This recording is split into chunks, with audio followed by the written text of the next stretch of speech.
কেমন লাগছে বলো তো? আমার গপু সোনার জন্য নিয়েছি, তো আমার মাম্মা সোনার জন্য নেব না বলো?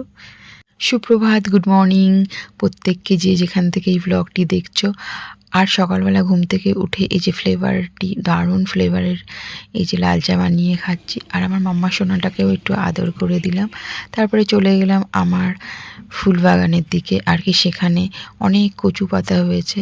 তো অনেক দিন ধরে না কচু শাক খেতে ইচ্ছে করছিল, তাই সেখান থেকে তুলে নিয়ে এলাম। কিন্তু রেসিপিটা আমি দিতে পারলাম না, কারণ এটার ভিডিওটা আমার করা হয়নি। তারপরে এই বিকেলবেলার দিকে চলে গেলাম একটু বাজারের দিকে। সেখান থেকে আর কি সেখানে যাওয়ার উদ্দেশ্য ছিল আমার গপু সোনার জন্য ড্রেস কেনা।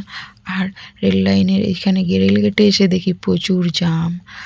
তারপরে কি এই যে আমি একটা ইয়ারবাড কিনেছিলাম, সেটাতে একটা প্রবলেম দেখা দিয়েছে।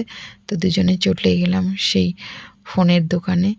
তারপরে এই যে আমার গপু সোনার জন্য আর কি এই যে নিয়ে নিচ্ছি তাদের জামা কাপড়, মালা, ড্রেস, যা যা আমার পছন্দের ছিল। কারণ আমি শরীর অসুস্থ ছিল আমার কিছুদিন আগে, তো সেই কারণে আমি নিতে পারিনি জন্মাষ্টমীর সময়। আর একটা নেসপাতিও নিয়ে নিলাম, অনেক দিন পরে নেসপাতিটা মানে কিনছি আর কি, অনেক দিন খাওয়া হয় না। তারপরে আমার সোনা মাম্মার জন্যও একটা ড্রেস নিয়ে নিলাম।